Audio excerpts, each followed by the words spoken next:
మసూర్ దాల్, గోధుమలు, బాస్మతి రైస్, శనగపప్పు, పెసరపప్పు ఇష్టం ఉన్న వాళ్ళు ఏ పప్పులైనా వేసి ఒక 4 to 5 అవర్స్ అయితే నానబెట్టుకోవాలి.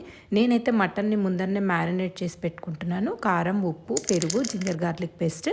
మళ్ళీ తర్వాత క్యాషూ నట్స్ కానీ ఆల్మండ్స్ కానీ కూడా నానబెట్టుకొని మనం కుక్కర్లో నానబెట్టుకున్న పప్పులు, మటన్, తర్వాత ఆల్మండ్స్, కొత్తిమీర, పుదీనా, ఫ్రైడ్ ఆనియన్స్ ఇవన్నీ కూడా కుక్కర్లో వేసుకొని ఆల్ స్పైసెస్ కూడా వేసుకోవాలి. దీంతో పాటు కుక్కర్లో వేసుకొని ఉడికించుకోవాలి.